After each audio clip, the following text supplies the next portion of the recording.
Hey, it's Carly here with my pal and colleague at HD Dental Coaching, LeeAnn Shipowick.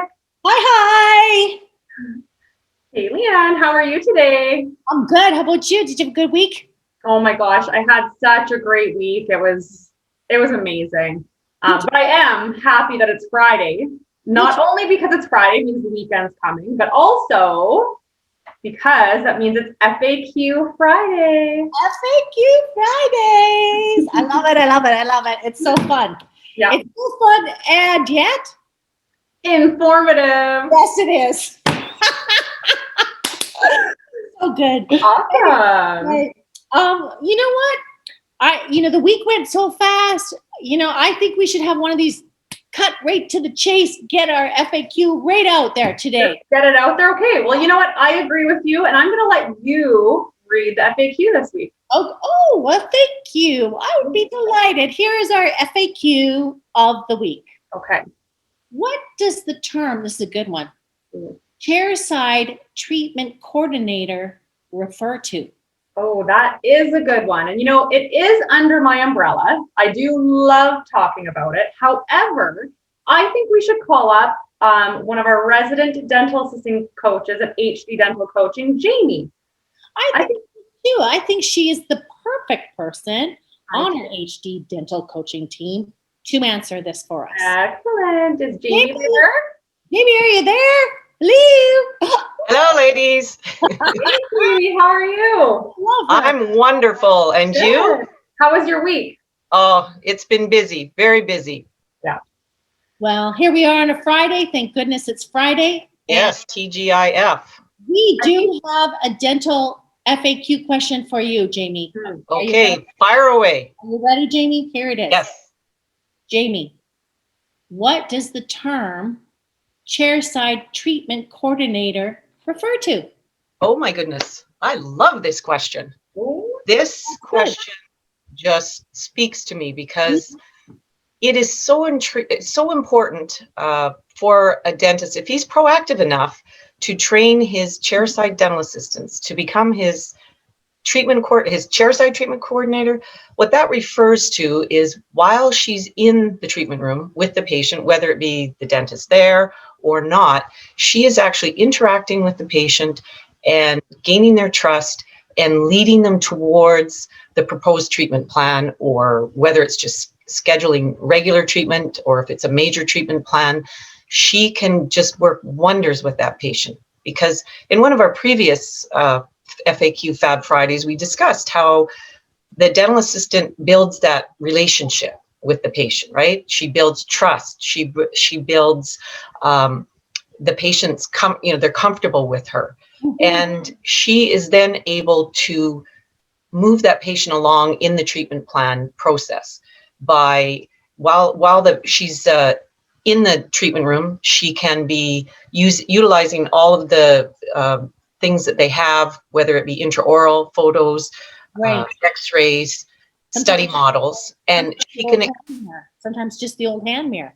exactly, and she can point out to the patient, like that's where the intraoral camera comes in. As soon as, I mean, it speaks 1,000, it's a picture's worth 1,000 words. When you show a patient in their mouth what's going on, they can see why they want to go ahead and have this treatment done. So she's doing this, at the chair, and over the many dental appointments that patient may have seen this dental assistant, they've built up this trust. So the patient actually is more primed, if you want to use that word, to actually accept the treatment that the dentist is proposing. Because they understand, because they can see, because they trust the dental assistant as more on their side, I guess, almost. Yeah, and I mean, you don't like to think of it this way, but they think of them more as a regular person, than as the doctor, right? That's the doctor or the business owner. Yeah. For sure. Yeah. So that leads then, so this always helps. Even if you have a treatment coordinator in your practice, you still want your assistants to be utilizing this role in a chairside way, because they help the treatment coordinator or the administrative team member, because now when they're dealing with the patient, they don't have to go into the technical aspects of the treatment because the assistant has already done that. So their main focus then is getting the patient to schedule the treatment and putting their mind at ease as far as financial arrangements may go. Mm-hmm. Yeah, so it is really a lot about teamwork and Absolutely. about having the patient knowledgeable about what's going on that day that they're doing treatment, what to expect the next time they come in, right? And what happens really if they don't show up to get treatment. Exactly. You want to lead them and explain to them why it is important for them to do this to reach their optimal dental health. You know, which is always the goal of anyone in dentistry, is to have your patient reach their optimal dental health. Yeah.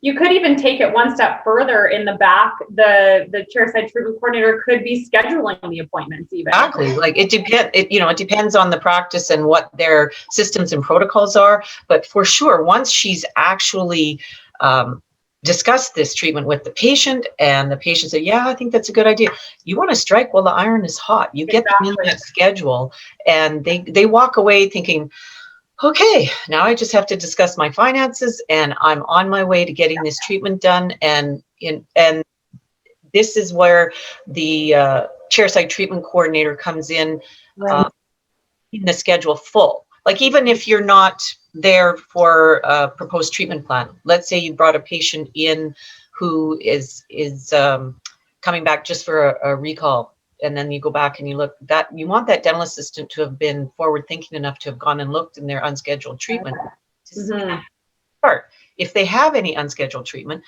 she can initiate a conversation even before the dentist walks in the treatment room to start the examination and say, look, there's some treatment here that hasn't been done. Let's think about getting this done, and then explain why.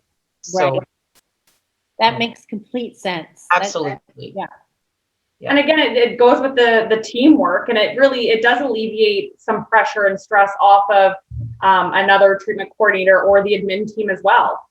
For sure. I love that you brought that up, Carly, like all the different ways that you can structure a dental assisting team.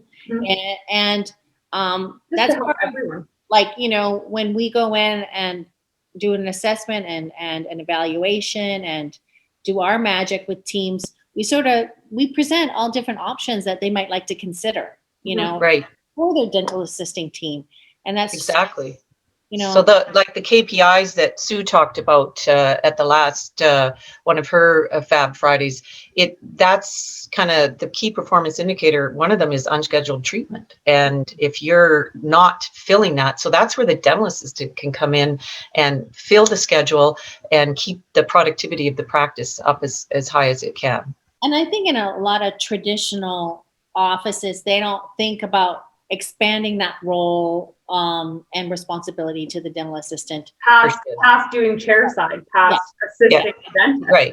Yes. A lot of very smart dental assistants out there who want to do more. So that's definitely something for clinics to be looking into. And I happen to know a dental assistant coach who could help them form that role. Me too. I would love to. Fabulous on our FAQ Fridays. So thank you, Jamie, for those today. And it was my pleasure, ladies. And we'll hopefully always great seeing you on these Fridays. I really enjoy it. Oh, thank you. Thank you for having me. Thanks for coming. All right. Bye-bye. Awesome. That was so great. Right. I mean, it is such a big role. And I really love what you said about, like, it doesn't have to be locked into a certain way. Sometimes we look and we go, oh, this makes sense for how many people you have on your team or what's available for you in your city as far as getting employees, good team people to work for you. So, sometimes you need the outside eyes to take a look-see and say, what about this? What about this? Exactly. And you're right. I mean, there's such a shortage of dental people right now. So to be able to utilize them in different areas of the clinic is absolutely invaluable. Yeah. And like to think outside the box and say, hey, maybe we need to hire just a sterilization person to come in and flip our rooms over and you know, just thinking outside the box. And that's what I love about our dental career and coaching for HD dental consulting and coaching. It's pretty Pretty fabulous. I love it. I love it. Okay, well, thanks for joining us on our FAQ, people, and we'll see you again next Friday. And next Friday. Don't forget to send in your questions if you have anything for any one of our dental coaches. Make sure to send in the questions, and we'll see everyone next Friday. Yeah, we'll answer them on the FAQ Friday. Okay, ciao for now. Yeah.